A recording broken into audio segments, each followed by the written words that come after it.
Welcome to the Dealing with Goliath podcast. The mission of Dealing with Goliath is to sharpen the psychological edge in negotiation, ethical influencing, and high-impact conversations for business leaders who want to be more effective under pressure, uncover hidden value, and build greater connection, all while increasing profitability. With expert guests across the business spectrum, we deliver gems of wisdom, delving into their methods, their thinking, and approach to business life and to problem solving. This is the short-form espresso shot of insight podcast interview to boost business performance using our 5 questions in around about 15 minutes format. My guest today is Chris Goegan. Chris is the founder of Engineered Growth Systems. He helps entrepreneurs get to multiple 6, 7, and even 8 figures while enjoying more time and more freedom with his engineered growth systems and engineered marketing. Over the last 30 years or more, he's worked in more than 100 industries with many industry and thought leaders, including his friend Michael Gerber of eMyth fame.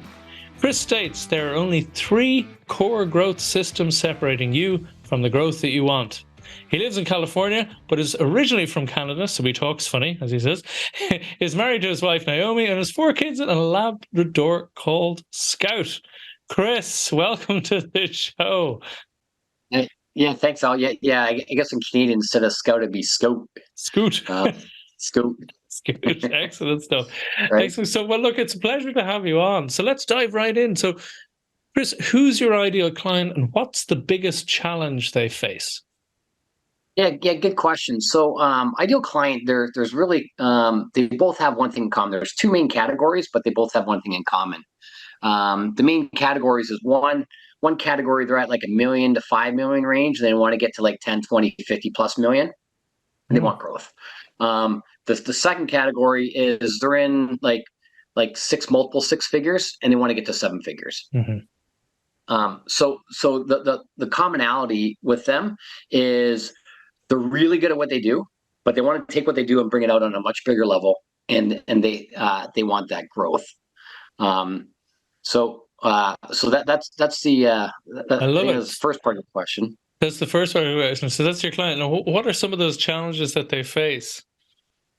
Yeah, I think probably the biggest challenge these days is just overwhelm. So when you want to grow a business, there's so many things you could do, right? Like you look at look at all the stuff that we all get pitched. I get these emails too, and all these LinkedIn spams and stuff like that, and all the things that you could do. And you're hearing all the buzzes, this, you got to do this, you got to do that, you got to do content. AI is the ticket, and you got to be using ChatGPT and content and posting on social media and Facebook and LinkedIn and Twitter, and it just gets overwhelming. And once you've hit multiple 6 figures or 7 figures, you just don't have time, to get involved, because you're so busy wearing so many different hats, doing so many different things that a lot of people, they just get stuck spinning their wheels. They're so busy being successful that they don't know what they should do with all the things that they could do. And then that causes like a stagnation, and it gets really frustrating.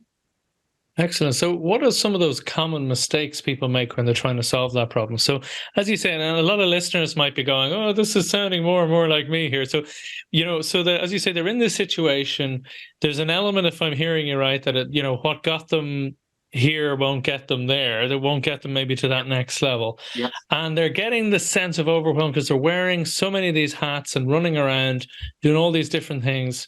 So what are some of the common mistakes they tend to make in trying to solve that problem? Yeah, great question, Al. And so when I was a young engineer, we used to do work with this company called AFM. We did a lot of work. These guys are just like brilliant craftsmen. They were mold makers, tool and die makers. They're excellent at what they did. So I asked my engineering manager, I said, what does AFM stand for? And he smiled and he laughed. And he says, anything for money. And I'm like, what? Wow. He goes, yeah. When they first started, they would show up, they'd knock on your door and say, you have any work? And I'd say, what do you do? They said, well, we'll do anything for money.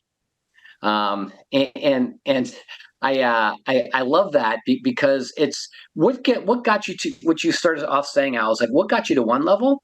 Like, you say yes to everything and anything. when you get going, because you got to pay bills. You need cash flow. You got to pay the mortgage. Wife wants new shoes. Kids want to eat. So like preposterous things like that. So then you just bust your butt. And you work your tail off.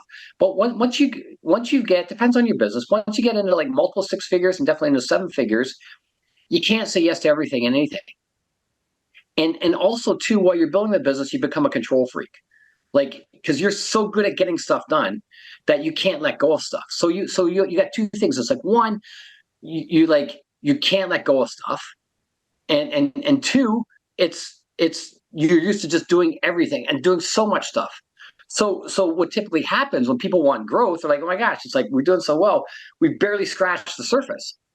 But then that's where the problem comes in, because then they're like they're stuck with how they used to do stuff, which is just doing everything. And then but they don't have time now. They've got limited time, because they're maybe they're the ones running the phone calls, or involved with fulfillment. They're hiring. They're doing management meetings. They're trying to do all this stuff. They're doing the marketing, and so they just start throwing mud against the walls, but with no rhyme or no reason. And then the other side of it is, once they start bringing people on, they can't let go of control. They have a hard time with that. So if they're just throwing mud against the walls and they can't let go of control, they're going to stay stunted, and they're not going to be able to get the growth.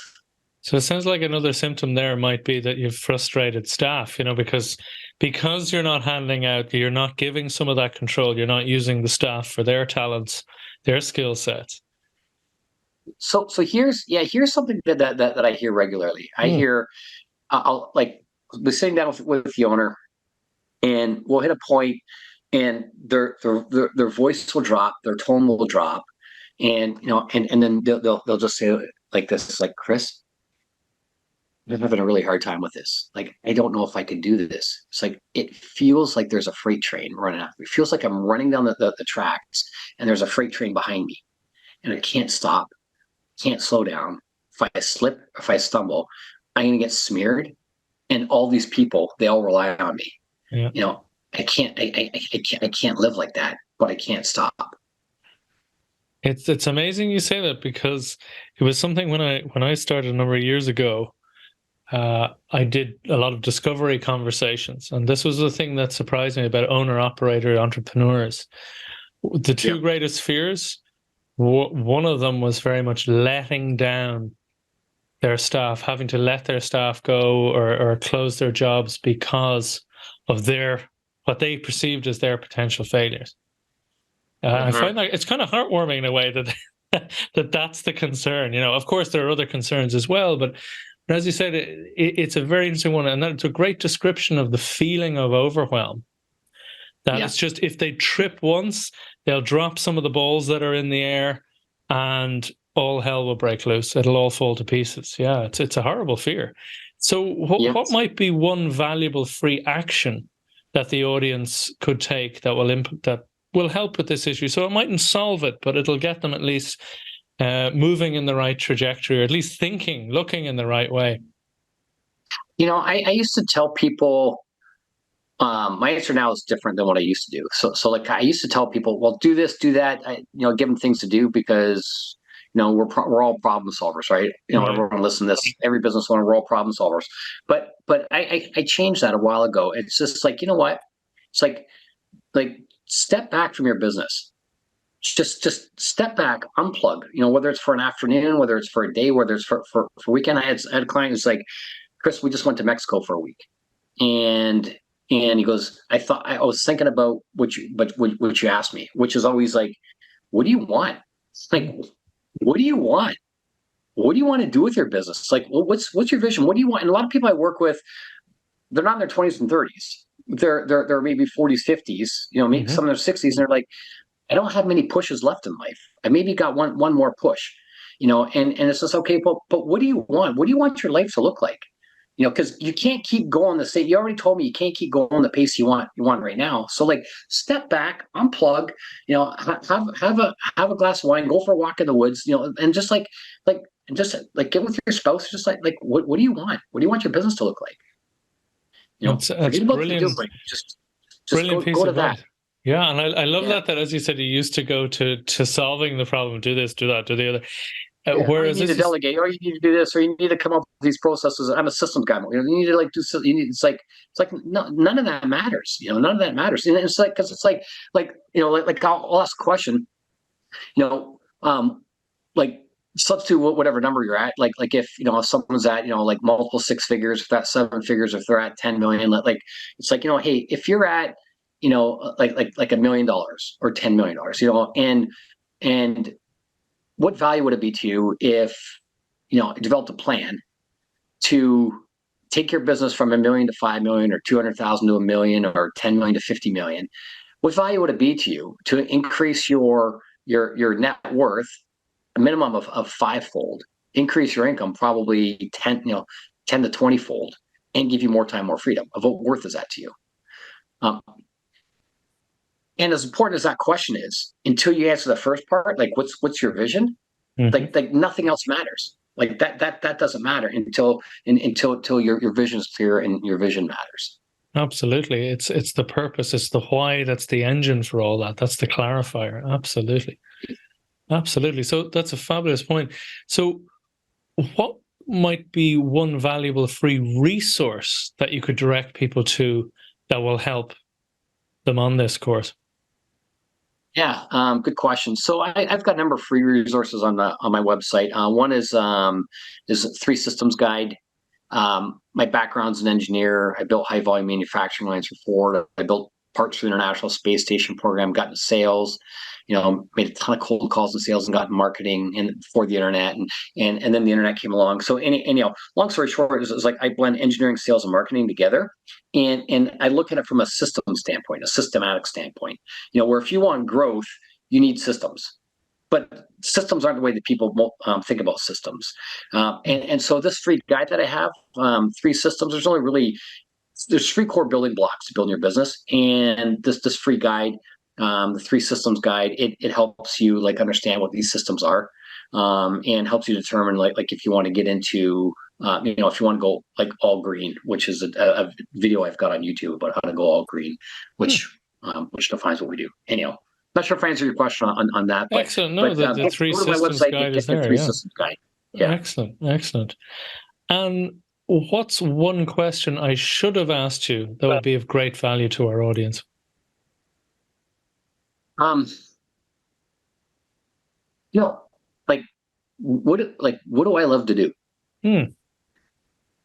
So here's what I love to do. I love to help people. My purpose, my mission statement, my purpose statement, sorry, is helping good people build great businesses. And I Hmm. love to work with people who have something inside of them that have like they've done so well on one level, but they're looking like, oh my gosh, there's so much more potential out there. Look, could you imagine if we could take this like, you know, make this go regionally or nationally or internationally, like could you imagine all the lives we could impact? Could you imagine like the good we do? Could you imagine, lives we could change? Could you imagine like could you just imagine what we could do? You know, that's what I love to help bring out in others, or sorry, bring it out to like the bring that out to the world, the practical, tactical, strategical stuff to bring that out. So it's like, man, I just get so fired up seeing people take what they do and just bringing it out on a really really big scale. To me, that's fun. So Absolutely. It's visionary, but it also has that full empathy. As you say, that amen. you're helping good people do good things. Outstanding stuff. Well, thank you so much for your time, Chris. It's been fabulous to have you on. Awesome. Thanks for having me out. Thanks for allowing me to share. Thank you.